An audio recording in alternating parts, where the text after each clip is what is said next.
que j'ai envie de partir chez des gens que je connais pas et qui vont, enfin, avec ma langue qui est pas la même que la leur et peut-être que je vais pas m'en sortir, peut-être que ça va être trop difficile et ouais, j'avais plein de questions comme ça où je me disais j'ai aucune idée de comment moi je vais m'adapter à cet environnement-là qui est pas celui de mon quotidien.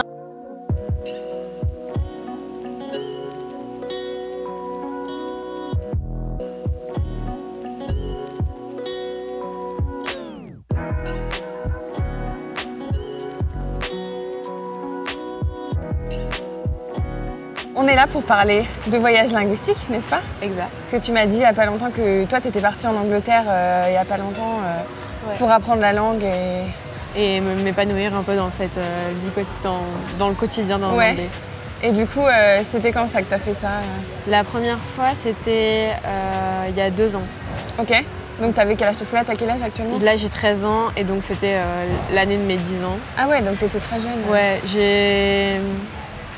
Quand j'étais petite, je voulais absolument apprendre l'anglais parce que mes parents avaient des copains qui avaient des copains anglais et je voulais comprendre cette personne. Ouais. Donc je prenais des cours particuliers de mes 4 ans jusqu'à ce que je entre en 6e. Ok. Donc j'avais plutôt un bon niveau d'anglais. Enfin, j'étais toujours dans le cours au-dessus de mon âge. Et donc c'était très compliqué la première année parce qu'il y avait au niveau des assurances et tout ça, c'était vachement compliqué, donc il fallait trouver le bon organisme. C'était quoi comme organisme exactement? J'ai fait 2 organismes, j'ai fait LEC et Civiling. Ok. À la base, on était un groupe de 11-14 ans et au final, on n'était pas assez. Du coup, la plus grande personne qui était avec nous dans le groupe, je crois qu'elle avait 17 ans. Ouais. Donc il y avait moi, 11 ans, et cette personne qui avait 17 ans. Donc vraiment, il y avait un niveau très écarté. Ouais. Mais pourtant, j'étais trop bien et j'étais super contente d'être là-bas parce que ma coloc déjà était super sympa. Vraiment, la famille était pas ouf en soi, vraiment. Ouais, c'était pas... C'était pas... Enfin, vraiment, elle faisait ça pour l'argent. Ça se voyait dans l'habitat et tout ça. Mais du coup, l'autre fille qui était avec toi, elle était française aussi? Ouais, on était... Et vous arriviez à parler anglais, même si... Bah, je t'avoue que la première année, on n'a pas beaucoup parlé du tout avec la famille. Genre vraiment, juste le soir, en fait, ils venaient nous récupérer en voiture au point A où le bus nous déposait et nous ramener chez eux. Et c'est le seul moment où on discutait. D'accord. Ils mangeaient pas avec nous. Le soir, c'était un peu la galère parce que les petits faisaient un peu n'importe quoi. Enfin, ils avaient des enfants en plus. 2 jumeaux qui téléphonaient jusqu'à 23h30 quand elle la chambre juste à côté, c'est super. Oui.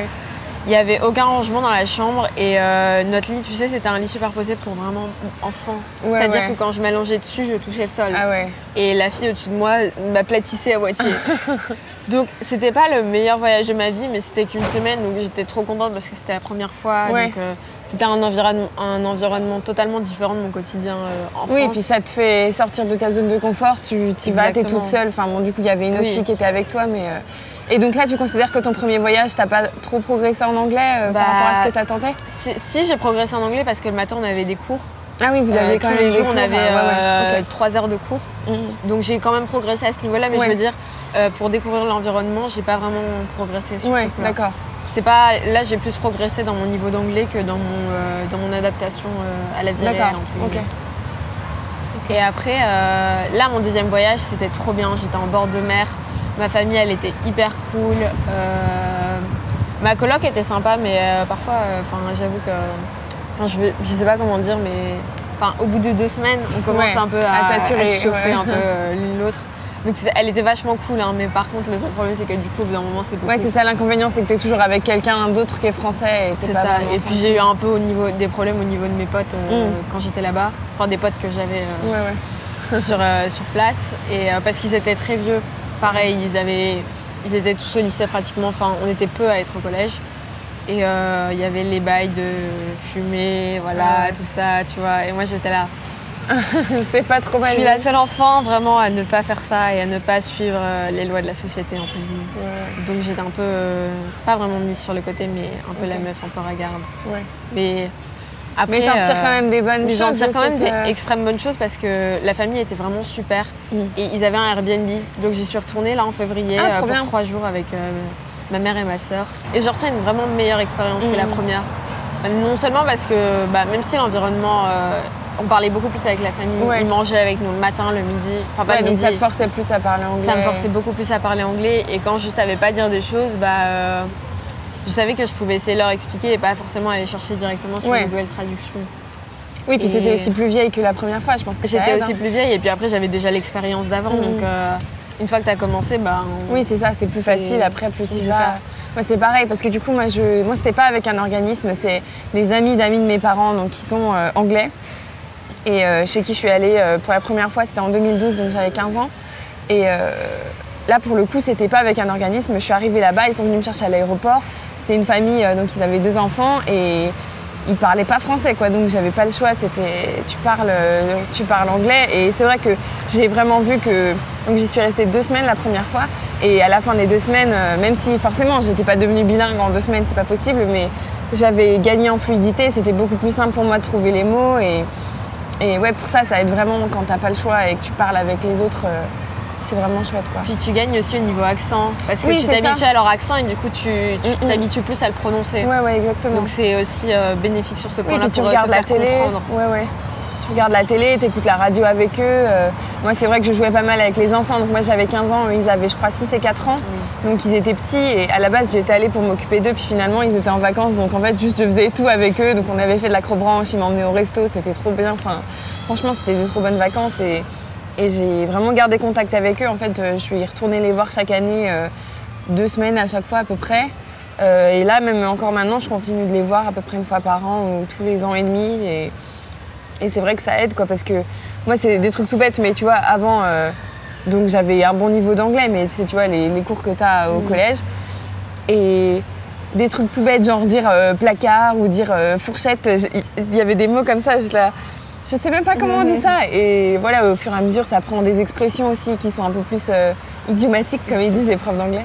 Et c'est ça qui fait la différence, je pense, après toi. Est-ce que tu as vu une différence maintenant que tu es en cours En cours, je m'ennuie, du coup, de ce fait-là, parce que je m'ennuie pas, mais il y a des cours où je suis là, ça, je sais déjà, quoi. Donc, voilà.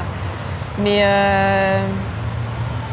de ce fait-là, ça m'a apporté quand même énormément de choses au niveau rien que du contact humain. Parce que c'est pas pareil d'apprendre un cours et d'apprendre à dire des phrases par cœur ou juste apprendre les consignes de la classe, par exemple. Dans la vie de tous les jours, ça oui, tu prépares pas une tâche finale. Voilà, t'es pas du tout dans ce truc scolaire où tu dois toujours parler anglais. Par exemple, pour le cours, avec mes colocs, on parlait pas anglais parce qu'on se disait c'est déjà beaucoup, on est déjà dans un environnement. Si en plus entre nous on se parle anglais, ça va être quand même chaud. Et tu gagnes énormément, surtout en, je sais pas trop comment dire ça, mais en présence.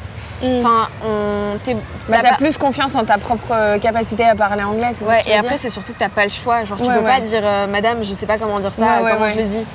C'est toi, tu vas chercher sur Google, si t'as pas internet, tu trouves un moyen d'expliquer avec tes mots que tu connais déjà. Donc c'est toujours un moyen de gagner non seulement en explication, mais aussi du coup pour te justifier. Oui, tu dois te débrouiller par tes propres moyens. Et t'as pas le truc de je sais pas, je vais aller demander à un tel ou à un tel. C'est vraiment, tu fais parce que t'as. Et c'est tout, t'as pas. Tu peux juste. Moi je me rappelle les premiers jours que j'y allais à chaque fois. Le soir, j'étais éclatée, genre vraiment trop fatiguée parce que ton cerveau il fonctionne en permanence parce que tu dois tout le temps réfléchir en anglais et tout. Au bout d'un moment, ton cerveau il se met en place et ça se passe mieux. Mais c'est vrai que les premiers soirs, je dormais et j'étais claquée. Et même le matin, tu te lèves et t'arrives au petit-déj et ils sont là, hi, how are you? Et t'es là, putain, c'est vrai qu'il faut parler anglais. Et quand t'as la tête dans le cul, c'est pas évident, mais nous, après, tu vois, par exemple, on avait des obligations, on devait être douché. Ah ouais. Pas la 2e année, mais là quand je suis partie en voyage avec ma classe du coup. Donc on a fait un voyage scolaire pareil. On avait des obligations, c'est-à-dire on devait se doucher après avoir mangé. Ils ne devaient pas nous voir en pyjama. Ah ouais. C'était quand même des trucs. C'est parce que aussi c'était l'école et que je suis dans une école privée, donc ça joue aussi énormément. Mais c'était très catégorisé. On avait plein d'interdictions. Même si en général c'est dans toutes les familles, on n'a pas le droit de manger dans les chambres. Oui. Tu vois, par exemple, ça c'est un truc que. Parce qu'en général, à ce qui paraît, il y a de la moquette et du coup, ça reste dans la moquette. Les Anglais, la moquette, une longue histoire. Une longue histoire d'amour du truc. C'est vraiment fou. Et pareil, tu vois, ils nous ont expliqué plein de petites astuces comme ça. Même si c'était avec les cours, là, mon dernier voyage, le plus récent qui était en juin, juste avant la fin des cours. Et j'ai quand même appris des trucs parce qu'ils nous ont dit si vous proposent du thé, dites oui parce que c'est votre repas du soir en fait. Donc si vous dites non, vous n'allez pas manger. C'est leur repas, c'est ça. Et il y a plein de trucs comme ça que dans les familles, ils nous disaient le plus simplement possible, entre guillemets. Enfin, ils essayaient de se faire comprendre en n'utilisant pas des expressions anglaises. Et du coup, là, ils étaient beaucoup plus dans la réalité, si je puis dire. Alors que dans les familles où j'étais avec un séjour déjà préorganisé, c'était beaucoup plus, les familles essayaient vraiment de se faire comprendre et nous, on essayait de les comprendre. Et donc, c'était vraiment ce truc de cercle vicieux. Où ça n'utilise pas vraiment les vrais mots de tous les jours. Oui, du coup, tu progresses pas vraiment, c'est plus ils se mettent à ta portée. Tu progresses quand même énormément, mais je veux dire, c'est pas, tu progresses pas autant que s'ils parlaient comme s'ils parlaient dans la vie de tous les jours, parce que du coup, ils ralentissent aussi la vitesse à laquelle ils parlent. Pour ils s'adaptent. Bien tu comprennes et que tu sois bien là en répondant bien.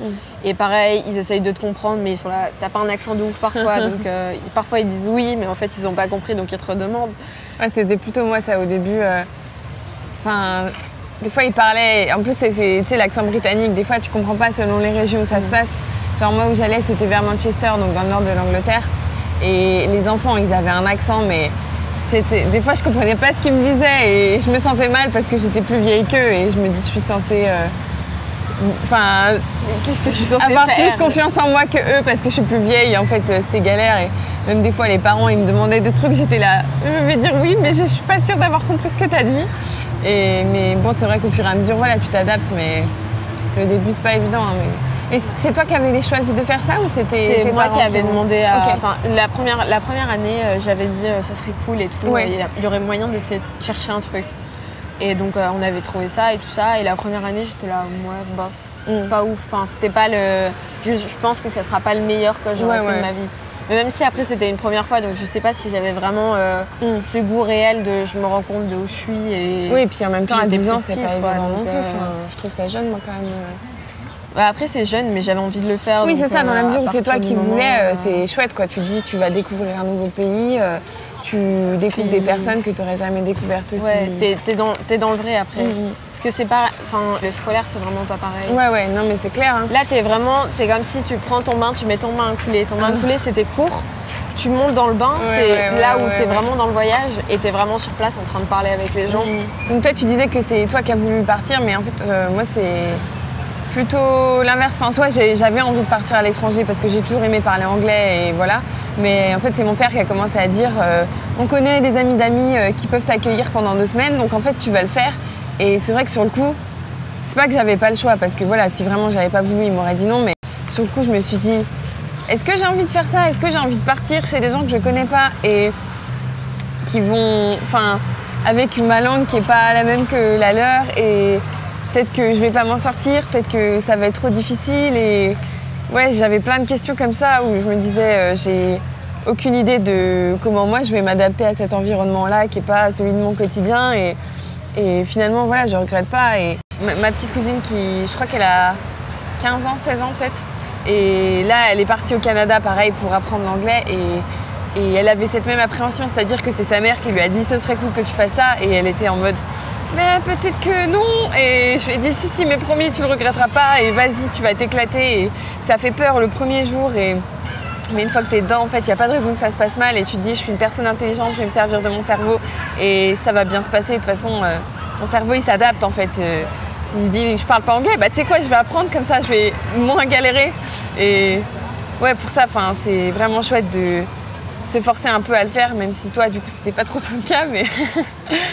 Mais quand tu y es allée, t'étais plutôt dans le sentiment plutôt de peur ou plutôt de je vais pas y arriver et c'est vraiment la peur du nouvel environnement ou la peur de pas savoir. Je pense qu'il y a un peu des deux parce que en fait, donc j'avais 15 ans donc j'étais plus vieille que toi quand toi t'es partie à 10 ans mais j'étais jamais vraiment partie toute seule en voyage et donc déjà tu avais le fait de prendre l'avion toute seule, c'était la première fois que ça m'arrivait.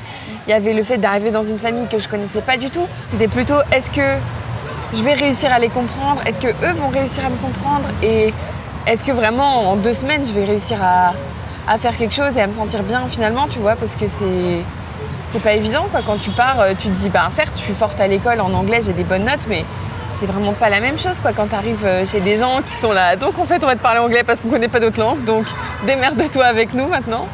Et ouais, donc je pense qu'il y avait un peu des deux. Il y avait un peu la peur de je suis jamais partie toute seule et la peur de est-ce que mes compétences linguistiques vont être suffisantes pour que ça se passe bien de mon côté. Et toi, du coup, tu penses repartir par la suite ou Ouais, bah là, cet été, donc je vais aller en Irlande. Ok, trop bien. Dans une ferme. J'aurai pas de cours comparé à mes années d'avant. J'aurai aucun cours et c'est vraiment one-to-one, donc il n'y a personne avec moi. Je vais dans une ferme faire les travaux de la ferme pendant 15 jours. Donc franchement, je suis super contente parce que du coup, ça va me permettre de non seulement découvrir un environnement qui est la ferme et en même temps de pouvoir leur parler et d'être dans un grand espace vert et juste de dire je profite de ma vie. Oui, c'est ça. Parce que du coup, là, ça sera 2 semaines où je sais pas si j'aurai du wifi, mais bof. Oui, au moins tu déconnectes, t'as rien d'autre à faire que parler anglais, découvrir des trucs. Et j'aurai toute la journée pour profiter d'eux, m'occuper des vaches et tout. Parce qu'ils puis avec un peu de chance, tu te feras pote avec la meuf. Ouais, c'est ça. Par contre, ça a été vraiment un choc pour moi. Donc c'était la 2e fois que je suis partie. Cette fois, ils n'étaient pas en vacances, les enfants, et du coup. La mère de la famille, elle m'a envoyée dans un espèce de collège. Donc en fait, je suis arrivée, c'était l'équivalent de la seconde en fait, là où je suis allée. Et je suis tombée avec un groupe de 6 meufs qui avaient du coup à peu près mon âge. Et en fait, c'était hardcore parce que pour le coup, elle parlait pas du tout pareil que les parents chez qui j'étais. Et c'est là où je me suis dit, ah oui, donc parler avec des adultes et parler avec des ados, c'est vraiment pas la même chose parce qu'elle parlait en coupant des mots, en utilisant des mots de slang, tu sais, genre de l'anglais familier. Et une fois, je me rappelle trop, on était à la cantine et elles étaient les 6 là, à parler tout en même temps de trucs. Je savais même pas de qui elle me parlait, de quoi elle me parlait. Et je comprenais que dalle. J'étais là, venez-moi en aide, s'il vous plaît, je ne comprends rien. Mon cerveau, il était HS. Et pour ça, ouais, c'était un peu dur. C'est là où tu dis vraiment la personne avec qui tu discutes, ça peut vraiment varier du tout au tout, enfin, comment tu la comprends et c'est ça. Mais bon, après, ça te fait un bon exercice aussi de voir différentes personnes. Toi, pour toi, je trouve que c'est vraiment cool que tu t'aies vu finalement plusieurs familles différentes et plusieurs contextes différents parce que ça te permet de varier. Bah après, là, je t'avoue, j'ai un peu peur parce que l'accent irlandais, c'est quand même vachement spécial. Oui, un peu. Donc, mais tu vas t'habituer, tu vas revenir avec un accent irlandais, ça va être l'enfer au lycée. Mais ça va être drôle quand même parce que du coup, quand je comprendrai pas, je pense qu'ils seront aptes à répéter. Oui, non, mais puis en plus, c'est une famille qui a été choisie pour faire ça. Donc, Et là, tu vas partir combien de temps? 2 semaines. Ok. Et là, c'est la première fois que je prends l'avion toute seule parce qu'avant, j'étais toujours avec tous les gens de la groupe. Donc, c'est la première fois que mes parents me déposent à l'aéroport et après, je fais ma vie. Enfin, tu as volé de tes propres ailes. C'est ça. Mais ils viennent me récupérer à l'aéroport et tout. Donc, trop bien. C'est cool. Et plus tard, j'aimerais plutôt aller aux États-Unis. Ouais, pour avoir d'autres accents. La première fois que je voulais aller aux États-Unis, mes parents m'ont dit alors bof, on va attendre tes 14-15 ans et après tu feras ça si tu veux. Ok, j'attendrai. En attendant, je vais faire ce qui n'est pas loin. T'as raison.